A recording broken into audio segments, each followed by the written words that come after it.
What's up, y'all? It's Drewski, and I've teamed up with Mountain Dew to produce a hilarious new basketball podcast called The Dew Zone with Drewski. Learn the backstories of your favorite ballers and celebrities like Jamal Murray. Did you have like a favorite team? Was it the Raptors at the time or no? Was the Raptors even started around that time? Come on, bro. I ain't that old, fam. You talking like I'm 50. Taylor Rooks, Asia Wilson, and many more. You won't want to miss this. Listen to The Dew Zone with Drewski on Apple Podcasts, Spotify, and wherever you listen to podcasts.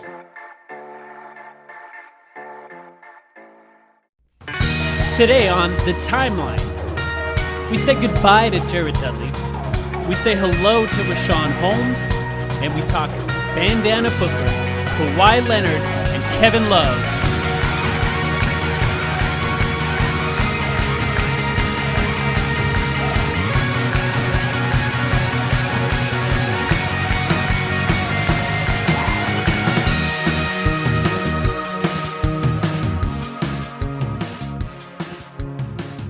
Everybody for coming. I know you already know what the news is, but I want to just take a moment to, first of all, thank Raja Bell and Boris Diaw and Sean Singletary, particularly Raja and Boris for their service the last few years. They've been a huge part of this organization and our success, and we wish all three of those guys well. But today is about introducing a couple of new players that we're very excited about. Jason Richardson and Mr. Dudley here, Jared Dudley, who have been playing with Charlotte, as you know, and we're thrilled to have each of them. Jared, we've liked since the draft a couple of years ago, so when this opportunity came about to make this acquisition, it was an easy choice for us. We feel both guys are going to bring a lot of energy and enthusiasm to the equation here in Phoenix. We're fired up to have both of them here, and I think they both are going to have a great future with us. So I'm going to bring both of them up here. Very excited to be here, win the organization. When I was little, I used to dream about playing with players like Shaq and Amari and Steve, and now for it to come true, I feel like I've been drafted all over again, and just come out here and give energy and enthusiasm as much as I can. Thank you. Welcome to the Timeline of Phoenix Suns podcast. This week, Jared Dudley has been traded and a lot more news. Sam, how you doing? I'm doing well as always, Mike. We are officially in that portion of the offseason where we're talking about some more minor stuff, admittedly, but all of this stuff still has the potential to make an impact and is also just pulling at the heartstrings, sentimentally. Getting rid of Jared Dudley really has some sentimental value, so we should sort of just appreciate him a little bit as we talk about this. Yeah, and you know what? What is your favorite Jared Dudley memory from his time with the Phoenix Suns? Yeah, for me, it's easily his career high 36 points versus the Knicks. I remember watching that game back when it happened, and I looked it up to sort of contextualize how different the Suns were and how similar the Suns were actually in some ways when we were at that point 5 years ago. So Jared Dudley in that game, for those who don't remember, this was his career high. He played 42 minutes, had 36 points, 5 rebounds, 3 assists on 11 of 17 shooting, and we still lost this game to the New York Knicks by 2 points. This was the 2012-2013 season, so the Knicks were 21-8 at the time of this game. Like, how crazy is that? Thinking about how, the Knicks were actually sort of at that point where they were kind of good. And the Suns were still at that point where we were not so good. We were 11-18 following that defeat. But yeah, that was sort of just like a dark point, I think, in my time being a Suns fan, because it really felt like the team wasn't going anywhere. Steve Nash had just left. But Jared Dudley, just always a guy who played the game the right way, and really something to be appreciative of there. Did Amari Stoudemire play that game? No, because this was 2012. So Amari was gone. Oh, you mean for the Knicks? Yes. No, he was injured. Okay, so yeah, you'll get a kick out of this too. The Knicks were 21-8. Here was their starting lineup. It was Jason Kidd, Ronnie Brewer, James White, Kurt Thomas, and Tyson Chandler. A few former Suns there on that list, and Kurt Thomas, Jason Kidd. And then, of course, Tyson Chandler, currently our either second or third string center, depending on our discussion later in this episode, who played 37 minutes in that game. That team, that sounds like a pretty bad starting five to me, but it still was enough to win that game. James White only played 18 minutes. Ronnie Brewer only played 13. And of course, the Suns starting sort of the hopeless starting five that we remember from season, where it was just, not bad players, though. That's the thing. These weren't bad players. It's just you looked at this and you didn't sort of see any hope for the future whatsoever. It was Goran Dragic, Shannon Brown, Jared Dudley, Luis Scola, and Marcin Gortat.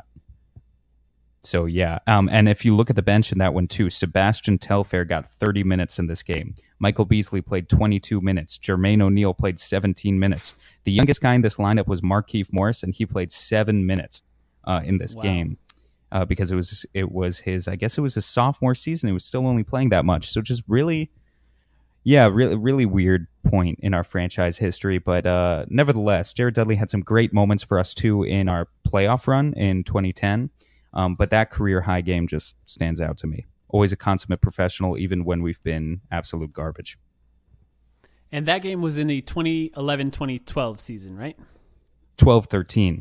12-13. Okay. Interesting. So just to remember that season a little bit, the Suns, do you remember the Suns record from that season? Actually, I'll put you on the spot. 25-57. That's correct. So think about this. The youngest guy on the court in that game was Markieff Morris. He played 7 minutes, and the Suns still went 25-57. So we just had a long conversation about Ryan McDonough and his tenure, and this is a good way to defend him here, because in the previous regime, we won 25 games and played no young guys at all, really. As far as winning in the 20s, it's better to win in the 20s and play a bunch of teenagers and 20, 21-year-olds. At least you have some future if they actually grow. That was a rough year. And all it led to was Alex Len. Oh, no. No, I don't like that. Okay, we talked about that too, though. Yeah. During the 2011-2012 season, I remember there was a Twitter contest to win a jersey, and I tweeted into the Phoenix Suns and I said, I want a jersey. And the idea was that they would give you any jersey you wanted with your name on it. So they give you whatever jersey you picked, you pick the number, and then they put your name on the jersey. And I remember watching the pregame show with Tom Leander and Tom Chambers, and Tom Chambers read out my Twitter handle, my personal Twitter handle, and I was like, whoa, that's me. So I contacted the Suns later, and they said, okay, what's your name? What number do you want? We'll make you a jersey. We'll send it out to you. And I just told them, actually, you know what? Just send me a Jared Dudley jersey.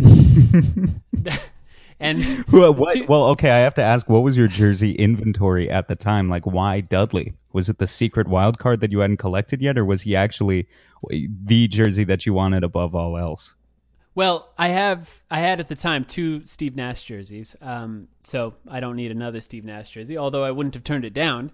But it kind of gives you a look into the state of the Phoenix Suns fans at the time, because that's the jersey I really wanted. He was one of my favorite players to watch on the team.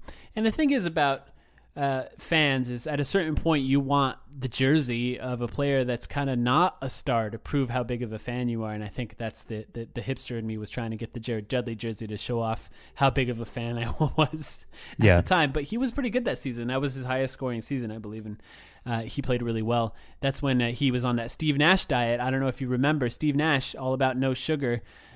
Jared Dudley used to pick up his menu when they went to team dinners, and he would point at specific things in the menu and ask Steve Nash if he was allowed to eat it. And Steve Nash, he would choose what he wanted to eat. So he would say, no, don't eat that, too much sugar. Yes, you can eat that. That's fine. And Jared Dudley, he's been up and down in weight over the years. So it made a lot of sense to listen to Steve Nash, who played until he was in his 40s. How does the whole vitamin water connection to Steve Nash play into his no sugar diet is what I've always wondered. I know exactly how. They pay him. They give him money to endorse it. Give him enough money, and I guess let's go over how that trade actually works. Before we get too off topic. Jared Dudley and a protected second round pick were traded for Darrell Arthur to the Brooklyn Nets. This was first broken by Woj. Of course, it was a Woj bomb. And the protected pick obviously doesn't seem to matter, but what Woj also reported was that Darrell Arthur is likely going to be bought out by the Suns. He's probably not going to play on the team at all. So far, it has not happened. It's been a few days since the trade. We still have Darrell Arthur on the team. So we don't really know what's going to happen there, but we are carrying 16 players on our roster right now. So the assumption is one person's got to go. It's possible we're working up to another trade, or it's possible we're just waiting to come to terms on a buyout for Darrell Arthur, and he could be a free agent to go to any other team. What do you think about this trade? Yeah, well, it was just made to create a little bit of cap for us to acquire Richaun Holmes. Not too much to say there. I mean, I guess I'm a little surprised that we actually did it, right? That we actually committed to trading Jared Dudley rather than maybe just, if you had asked me a week ago, I wouldn't have seen this coming at all. I would have thought if we were going to address third string center, and actually I remember asking a question to Scott Bordeaux, the Suns beat reporter, and he sort of echoed the same sentiment on Twitter, that he was thinking if we were going to address that third center spot, maybe just restructure a deal with Alan Williams, try to bring him back. But I think Holmes, if we're talking about that move too, is a player who brings his own unique sort of set of strengths. Well, we should talk about that one because they're connected. Yeah. They're very much connected. So Dudley was traded for Darrell Arthur. Darrell Arthur is going to be bought out to create a roster spot, sort of. And the Suns also traded $1 million in cash. So as far as I'm concerned, nothing, because that's just Robert Sarver's money, for Richaun Holmes from the 76ers. The 76ers got nothing in return from the Suns, and we took nothing else from them except for Richaun Holmes. Richaun Holmes, a backup center, the third string center for the Philadelphia 76ers, a rim-running, screen-setting center, doesn't do much else. A pretty good overall prospect, considering we didn't have to give anything up for it. Not like a home run trade or anything. But essentially, these two trades worked out to replace Jared Dudley with Richaun Holmes. We talked about on our previous podcasts, the Suns have a lot of wings now on our roster. Currently, you can start with TJ Warren, of course. We also have Mikal Bridges. Now Devon Reed, we can talk about that. Devon Reed is now guaranteed. They fully guaranteed his contract. Lots of wings on the team. There probably wasn't going to be any minutes for Jared Dudley. So Alan Williams is now gone.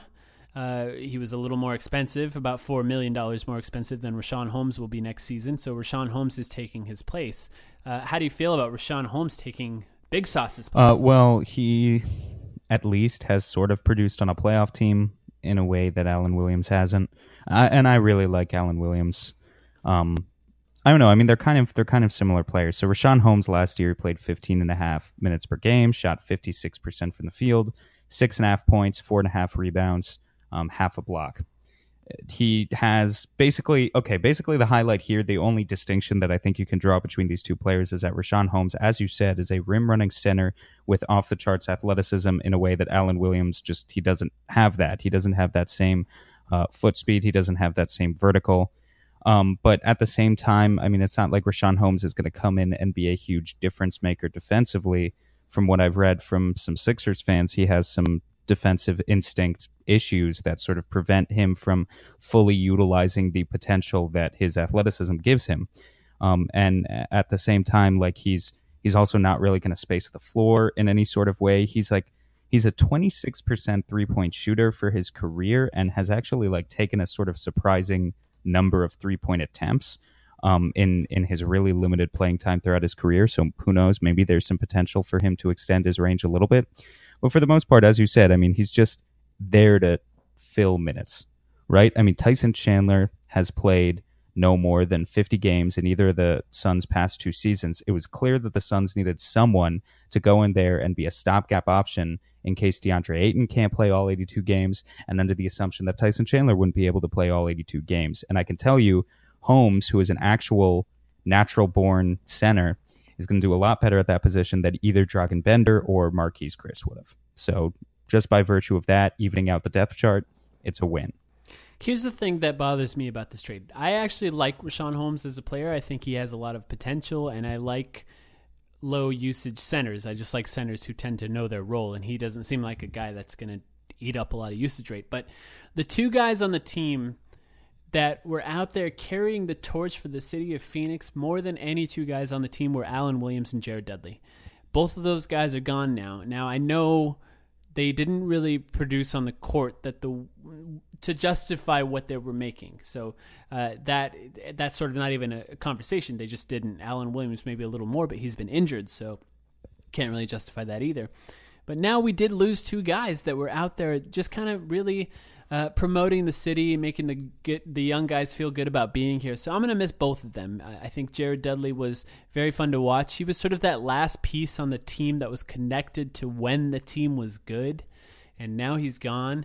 And, Alan Williams, I saw him tweet about being off the team, and he said, first things first, I'm a Suns fan. And that's kind of how he views himself. He's kind of like Kawhi Leonard with the Lakers. He just wants to be in Phoenix. Alan Williams is not on a team yet. I don't know that he's going to be. It depends on how healthy he is after his injury. It'd be interesting to see where he goes, but I wouldn't be surprised to see him back on the Suns if he gets up to full health at some point in his career, because he just wants to be here. His family lives here. He's from here. He grew up here. It matters to him. So I'm looking forward to seeing Richaun Holmes on the team, though. It'll be nice to have athleticism in that backup center role, to see a guy who's willing to rim run. Those rim runners tend to space the floor as well. We talked about it previously about DeAndre Ayton. It's not just about guys who shoot threes. You also need guys to suck the defense in order to get open threes, and he could be one of those guys. We'll see how well he plays with Devin Booker. It's going to be interesting to see that. But another thing that happened as a result of this is the great Scott Bordeaux let us know that Reed and Harrison will now be fully guaranteed for the 18-19 season. So another thing that moving these pieces around did was make more room at the wing to allow Davon Reed to stay on the team. So now we get to see Reed and Harrison on the team for the 18-19 season. No surprise from us, right? No, not at all. Yeah, and once Darrell Arthur is sort of officially bought out, assuming that that's going to be the case, we're going to be right back at that golden spot of 15 players, 16 if you include the two-way contract signee George King. Remember, we have 15 roster spots and then two other two-way roster spots. Two-way contract players are allowed to spend, is it up to 30 or up to 45 days in the NBA? I would have to double-check that. I don't remember exactly what it is. I want to say 45, but I'm not 100% sure. But for the most part, those are guys who are like, you're intending on using them in the G League for most of the season, but can call them up in sort of emergencies. So we have George King in one of those spots. The other one is wide open, and we can use on someone else to this point.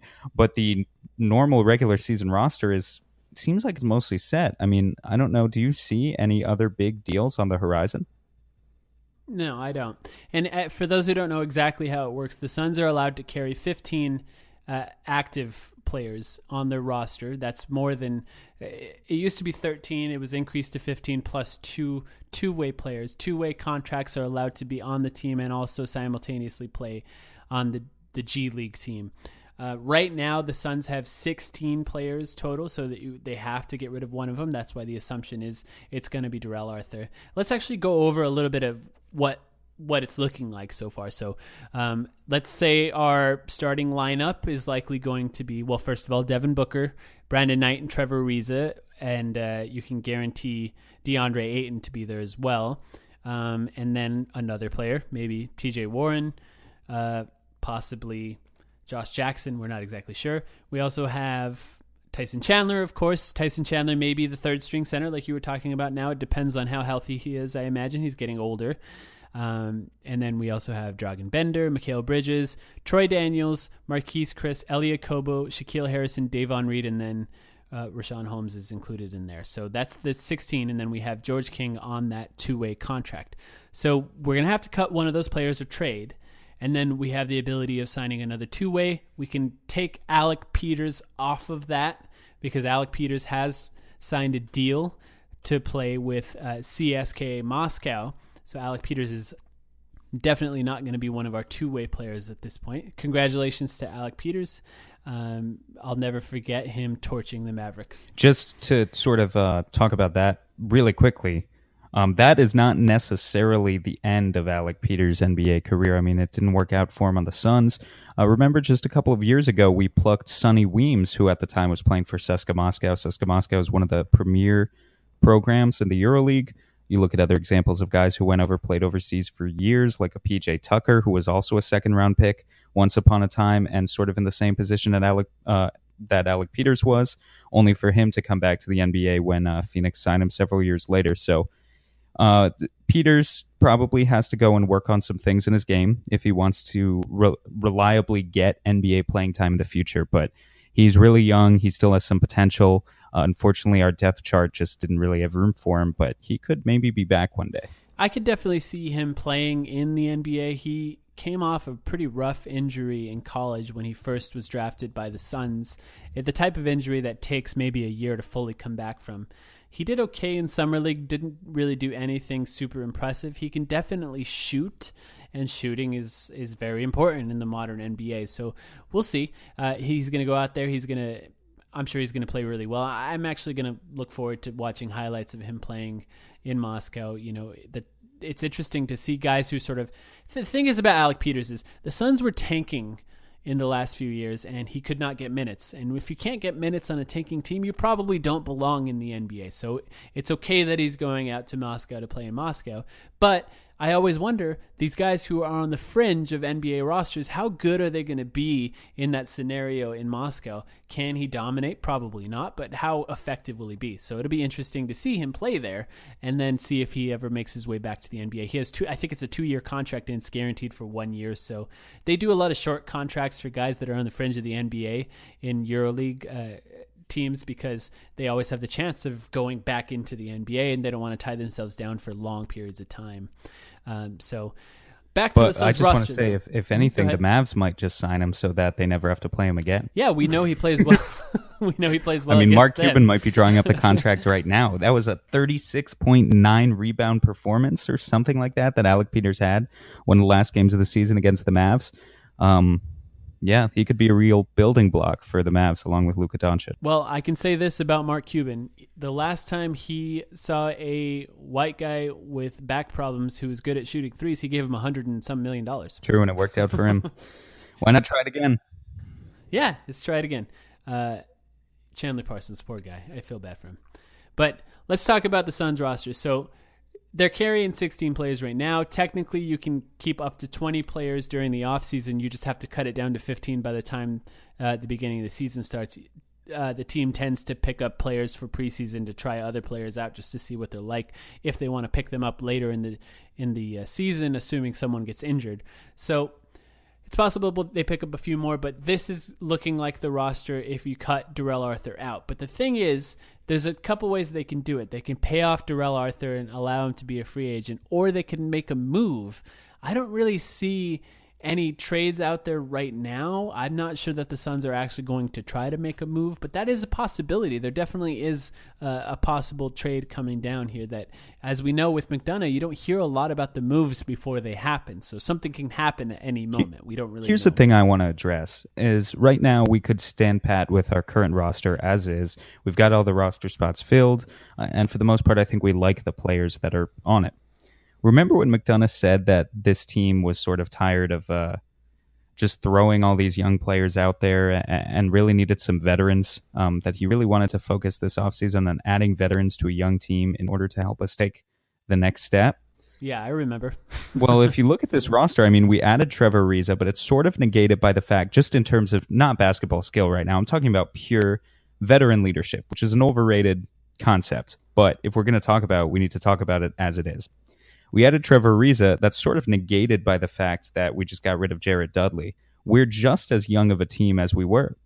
Richaun Holmes is 24. He's about to turn 25, and that's our biggest addition that's not a rookie outside of Trevor Ariza. So, I mean, those veterans haven't actually really come that McDonough was talking about. In fact, you know, when you think about the fact that we added Ariza, got rid of Dudley, we're exactly the same age, which leads me to believe one of two things. Either that McDonough lied to us, and I'm not trying to, you know, be overly harsh on him here, that it's such a big deal in the first place that we don't have an abundance of veterans on a team that's not going to make the playoffs. But either he was lying about that, or there are more moves to come. And if there are more moves to come, then I think definitely point guard is still the place to be looking at, because between Knight, Shaq Harrison, and Elliot Kobo, I mean, that's clearly the biggest position of weakness for the Suns at this point. So who knows, maybe a Pat Beverly, a Milos Teodosic trade with the Clippers is still on the horizon. Maybe there are other options we could explore. but I just thought that was interesting. Two things on that. Not only did we not get any older, we didn't add any more veterans, really. We are also carrying 3 rookies into the season. Don't forget about that. We're also adding 3 young guys that need minutes into the mix here. And that's rookies don't tend to make winning moves on the court. They could be good, and they likely will be good, but you don't win a lot of games with those rookies. And if they're trying to win games this year, veterans can help that a lot. But the other thing is, maybe McDonough wasn't lying. Maybe there's not something on the horizon, but maybe there are other moves that just he expected to work out that did not work out. I'm not sure who those people could be, what players he was targeting. We really, after the Trevor Ariza signing, we didn't really have any cap space, so the only other option is trades, and trades are always a crapshoot. You never know what's going to happen. You're just rolling the dice and throwing them and seeing who's going to be available. But it's possible more moves are coming. You have any other thoughts on our roster? No, I mean, we're set right now. We'll continue to monitor the situation. I wish there were some, big trades looming that I could talk about, but I just don't see it. Let's take a quick break, and when we come back, let's talk about all the moves that have gone down in the rest of the NBA recently. Hey everyone, thank you for listening to this podcast. We just wanted to plug a couple things we made in the last week on our Twitter account, @TheTimelinePod. We posted a few different breakdowns of Igor Kokoshkov's Summer League offense. We have a thread that breaks down a staggered high pick and roll play that has a couple of really great options from the 3 and at the basket. And we have a compilation of the best passing and cutting from Summer League. The off-ball movement in this video is amazing. It's the best we've seen in a Suns uniform in a long time. We also have a tweet thread of 10 great Jared Dudley memories, starting with his hilarious jump ball play against the Lakers. This thread has clips from him from 8 years ago and includes his amazing tribute to Phoenix in the Players Tribune. Definitely check those out. We're all going to miss Jared Dudley. There's also a compilation of insane Devin Booker shots set to this song that you're listening to right now. If you haven't seen any of these videos or posts, check them out on our Twitter account or find them on the Phoenix Suns subreddit. If you can't find them, tweet at us or send us a comment or message on Reddit and we'll get the links your way. Definitely check us out on Twitter @TheTimelinePod. Thank you everyone for listening.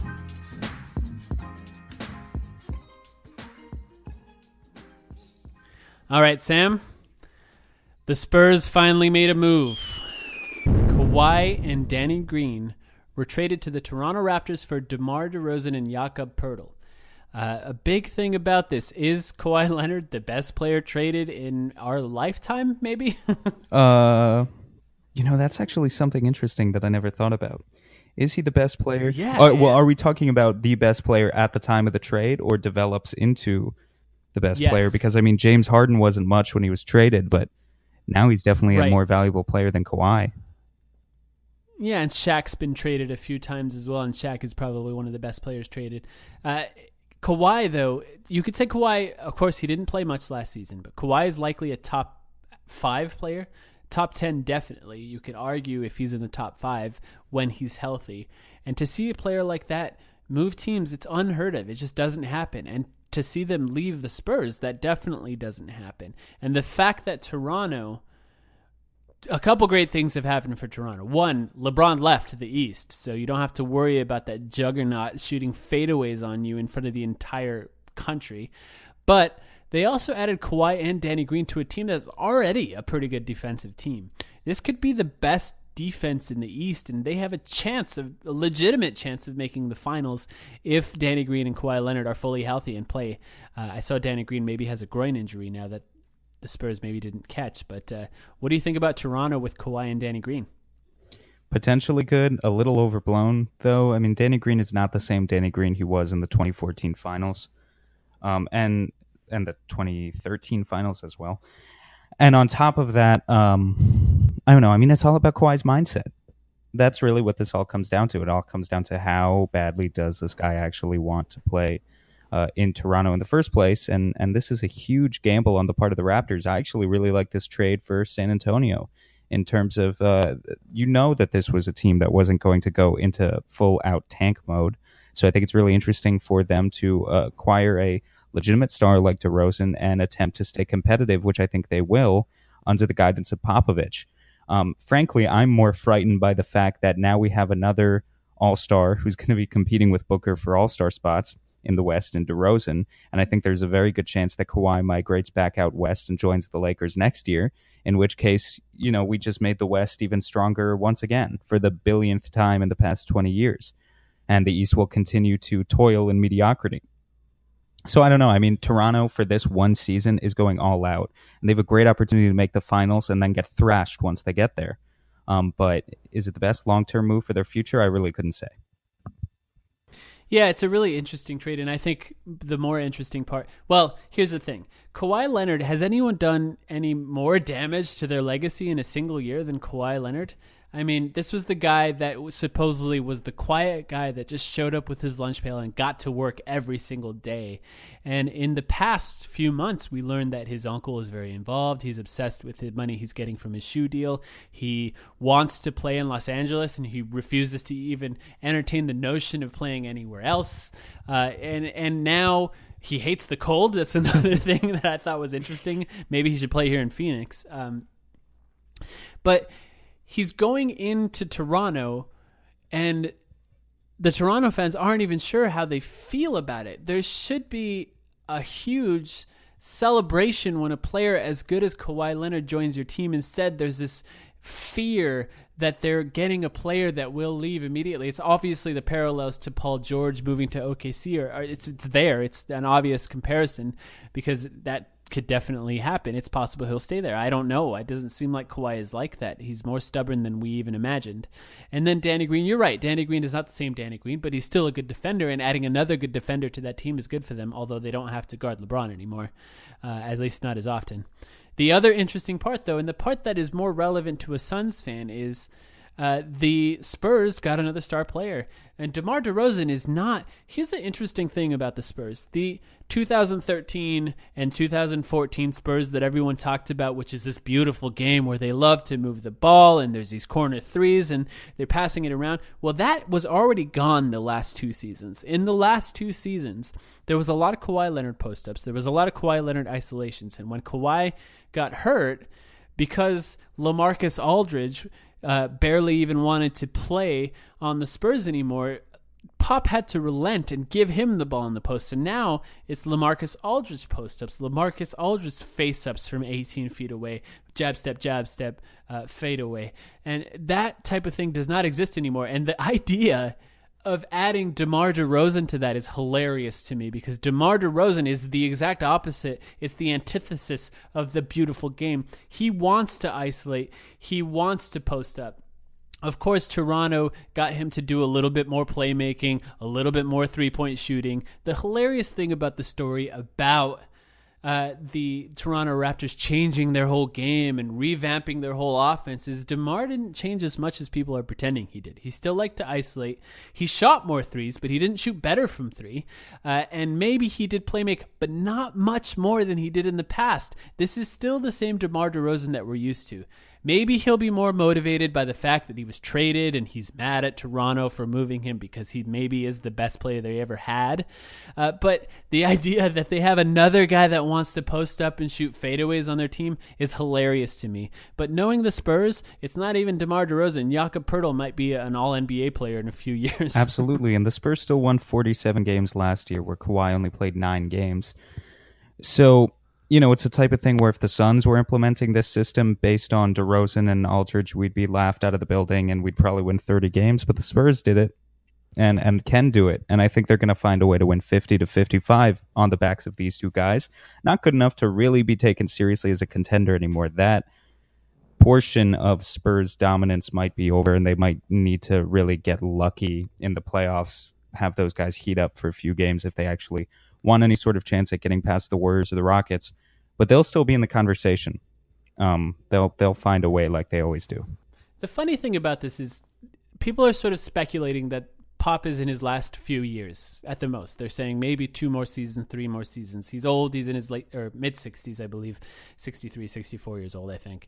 And just why would he not want to retire now? Why would you want your last few years to be watching DeMar DeRozan and LaMarcus Aldridge shoot post-up fadeaways over and over and over again. That sounds insanely frustrating.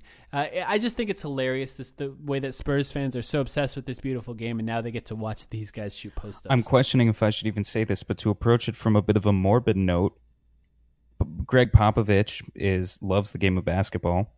He's one of the biggest coaching legends ever, is sort of universally respected, except for maybe by us.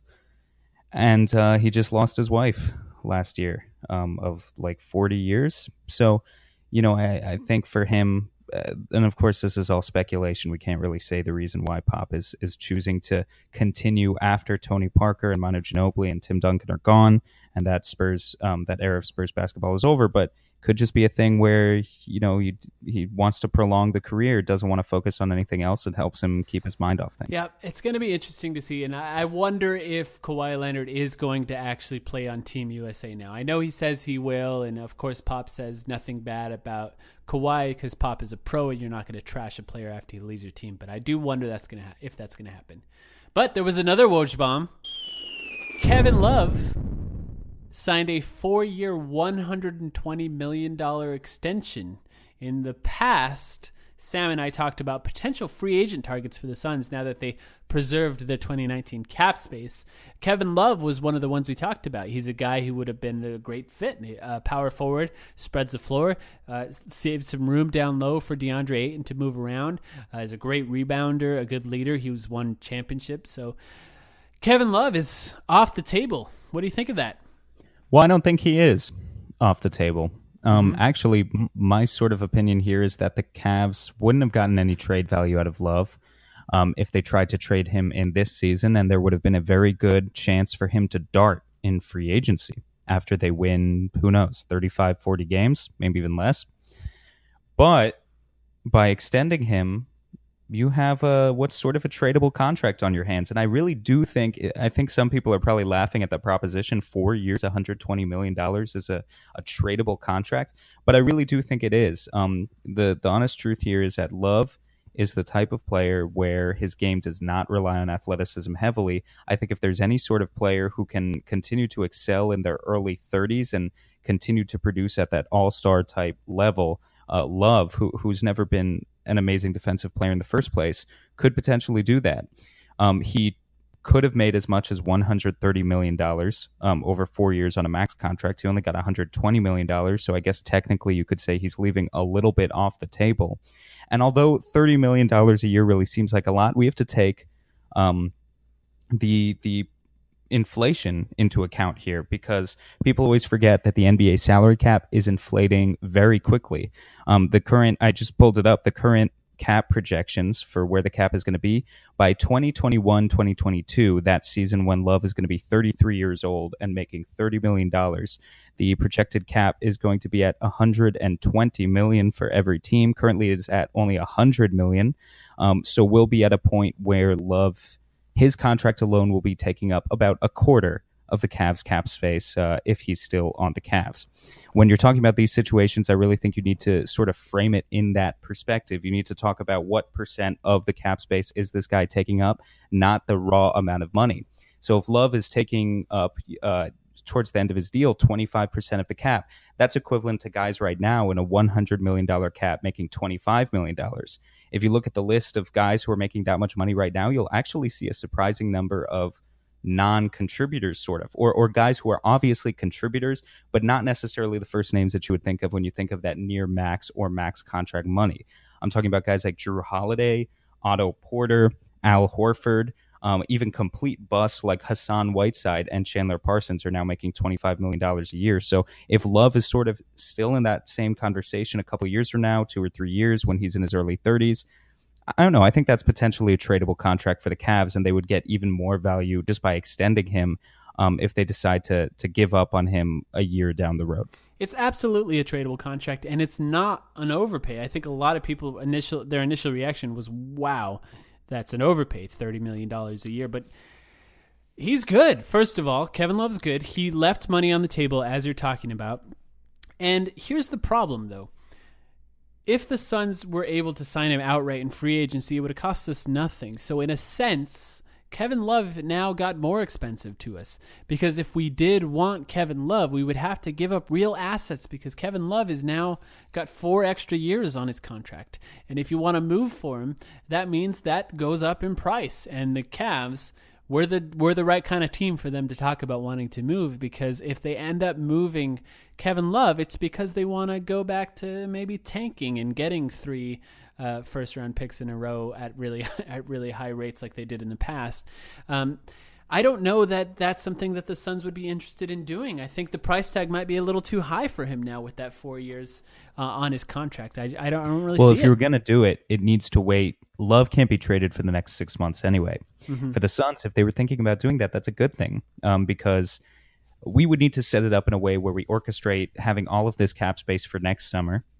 So that involves getting rid of all these veterans or whatever. Don't bring back Trevor Ariza, a whole list of other players. Find a way to get red of Brandon Knight, yada, yada.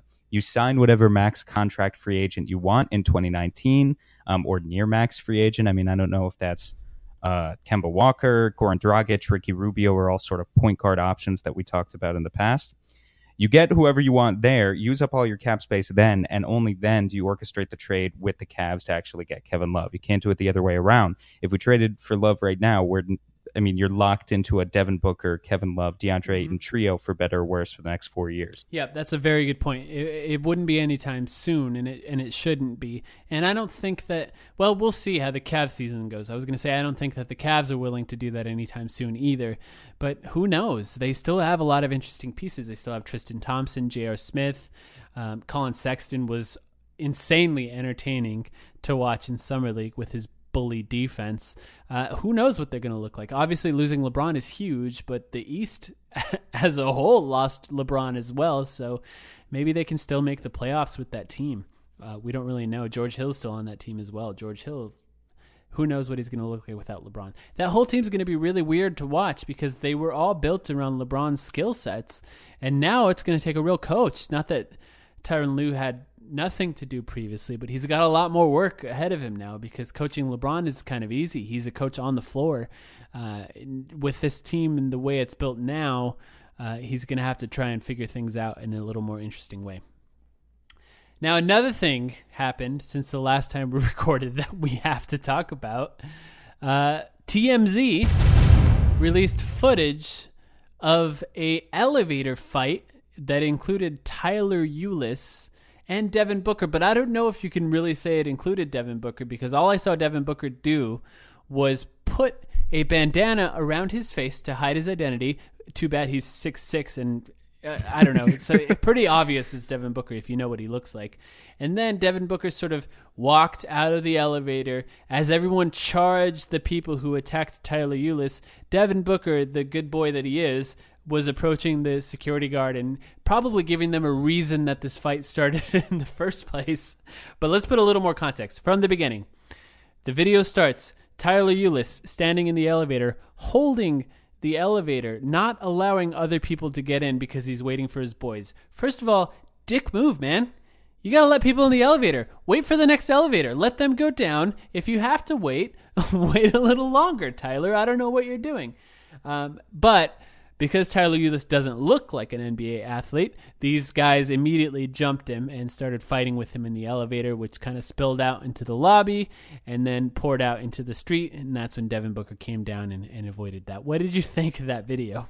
It was funny. It's interesting how this happened in 2017. It's important to have. This wasn't like any time recently. So, they avoided this being leaked for a really long time, and I don't think it's going to have any consequences in the future. It's just one of those funny things we'll look back on. The person that had the video, did they have the video and attempt to sell it to TMZ, and TMZ said, Tyler who? No. Or who? Did they have the video and say, nah, this doesn't matter, and nobody knows who Tyler Ulis is, but then Devin Booker signed his extension? The video was released the next day, I believe, or within a few days at the very least. I wonder if the person who had the video said, oh, Devin Booker's making how much money now? This video is probably worth a little more money, and then attempted to sell the video to TMZ. I wonder which came first. That's kind of interesting, actually. I could totally see that being the case. it's a weird thing. It's just the video's pretty old and it just came out recently. So I find, and it came out immediately after that contract. You know, you see $150 million next to a player's name, you probably start seeing a little more money in your pocket as well. Now, I want to talk about Trae Young real quick. And just a quick point I want to make. We have a couple quick hitters and then we'll let this episode end here. But Trae Young, there was a quote recently about Trae Young, said he's more Nash than Curry. He said Steve Nash was his favorite player. He's trying to be more like Nash than Curry. Trae Young was actually really respectful in this interview. He really said, I hope that someday I can accomplish what Steve Nash accomplished. I hope that I can play like Steve Nash. I've always looked up to him. Very respectful of Steve Nash. What I did not like was the response to people say, well, yeah, of course he's more like Nash than Curry. I feel like it's insane for a rookie to say he's like either one of those guys. I don't know why it's somehow more acceptable to say he's like Nash than Curry. Nash is a legend. He did so many things. First of all, he's number 3 all-time in assists. For a rookie to start in the NBA and say, I want to be like that, yes, it's a good goal to aspire to. And yes, he was very respectful. But come on, we got to say, it's just as ridiculous to say that you're going to be like Nash than to say that you're going to be like Curry.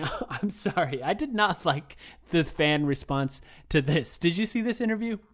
Yeah, I've seen the interview. I don't mind, though. I know, he's Just being nice. I mean, you expect... Well, he's being nice, but you expect...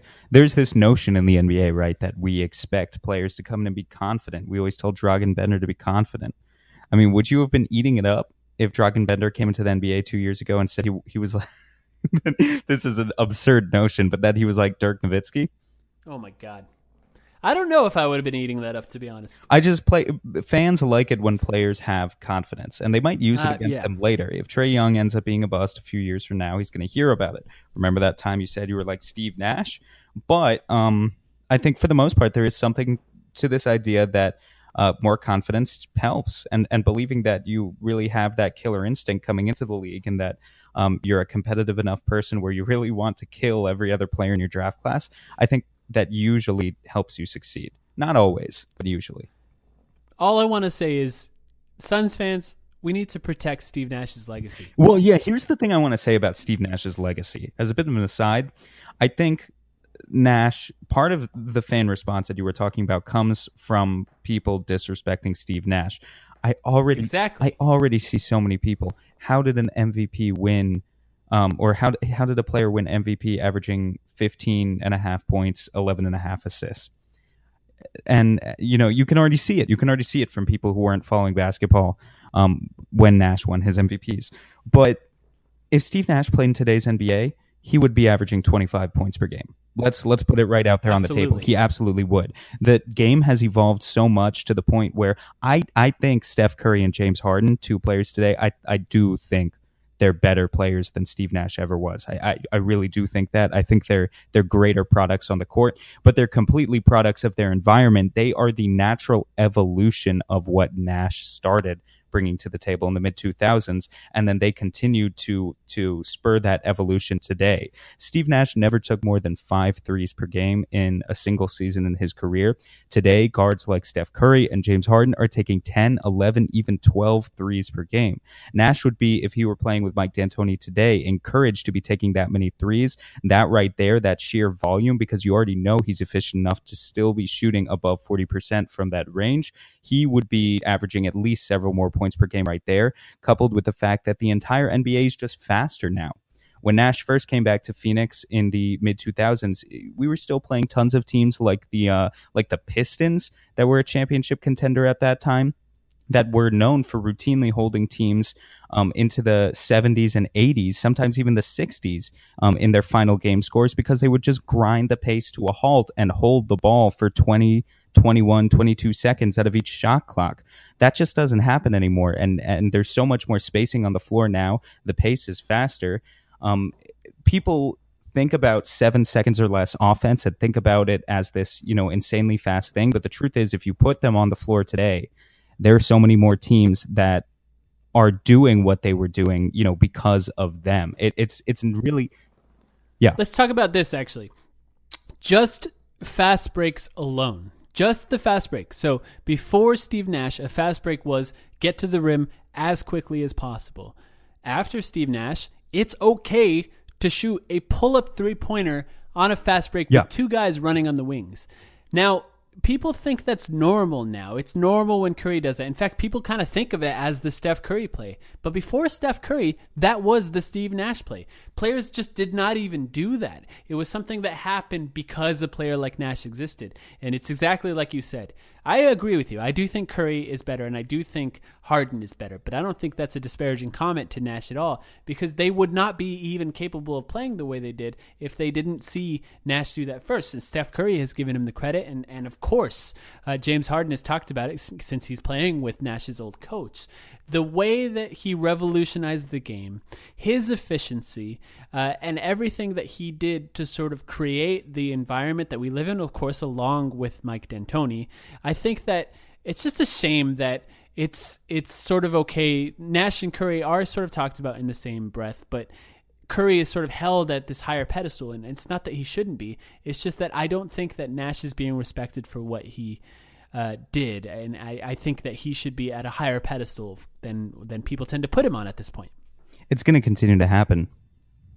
That's why it's up to us. It's up to Suns fans. We have to remind people that this is, yes, we are now the old people that are complaining that you don't understand what the game was like before, but it's true. It's just an actual fact. So it's up to us to maintain the legacy of Steve Nash. So Suns fans that are listening to this, I challenge you to remind people the next time you see them disparaging Steve Nash, the same way we do for Devin Booker on Twitter, we need to do that for Steve Nash at this point. Okay, rant over. Thank you. DeAndre Ayton is no longer a teenager. A man who looks like everyone's uncle just turned 20. A massive like that. Are man. You kidding me? A guy who's 7 feet tall. It's kind of crazy that this, to me, seeing DeAndre Ayton's birthday, the news of his birthday turning 20, it reminded me how young he really is. It's hard. It's easy to look at DeAndre Ayton and forget this man is still a child and he's still got room to grow. And of course, I'm not trying to lower expectations for next season when I'm talking about this, but I do think it's important to remember he's 20 going into this year. He's 20. He's got room to grow. Big men take a while to develop. It's going to be really fun to see him play next year. Do you have anything to say about DeAndre Ayton turning 20? Happy birthday. It was a shock. Happy birthday. That's all I'll say. It's a shock. I'm young too, so I'm at that point where I'm realizing that players are coming into the league are officially younger than me now. That only just recently started happening. And so, every time I have one of those moments, I have to think about how I've accomplished nothing. Last thing. That's all. Well, no, you have a podcast now, so I know anyone could have a podcast. I have a podcast. But you're on one now. I have the fifth or sixth most popular Phoenix Suns podcast. Damn it. Okay. Finally. Help us win the fight, people.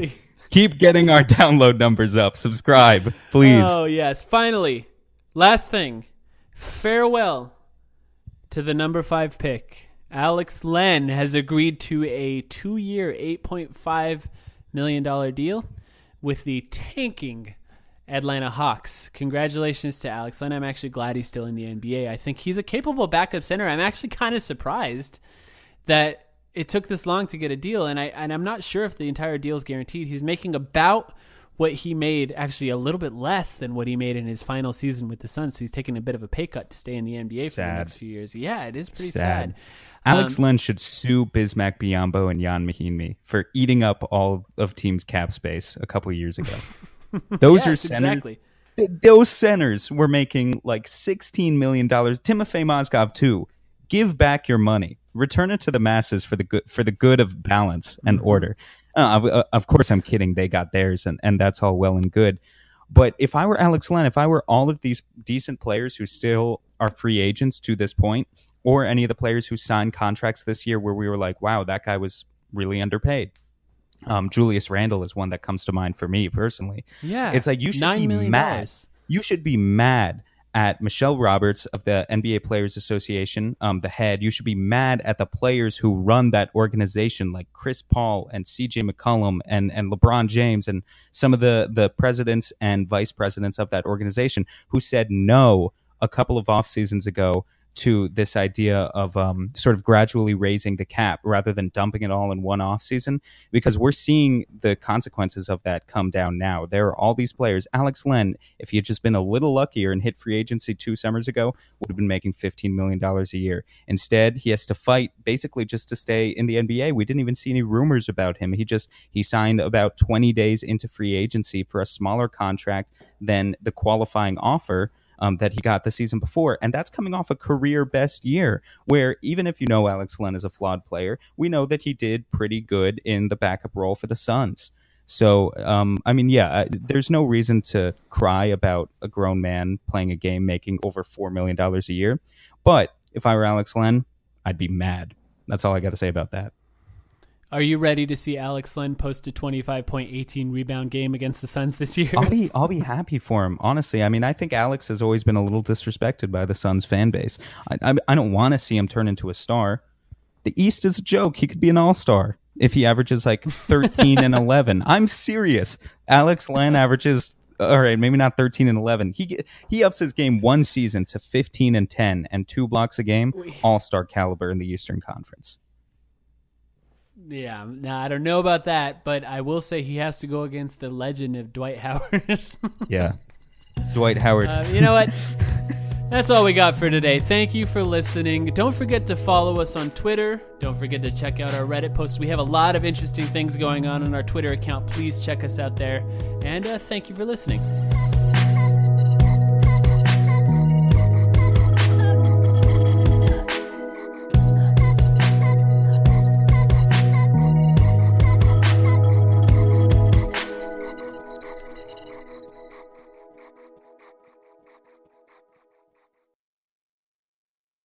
Nobody builds 5G like Verizon builds 5G, because we're the engineers who built the most reliable network in America. And the more you do with 5G, the more building it right matters. The more your network matters. The more Verizon engineers going the extra mile matters. It's us pushing us. It's Verizon versus Verizon. 5G built right from America's most reliable network. Most reliable based on rankings from RootMetrics second half 2020 U.S. report of 3 mobile networks. Results may vary. Award is not an endorsement.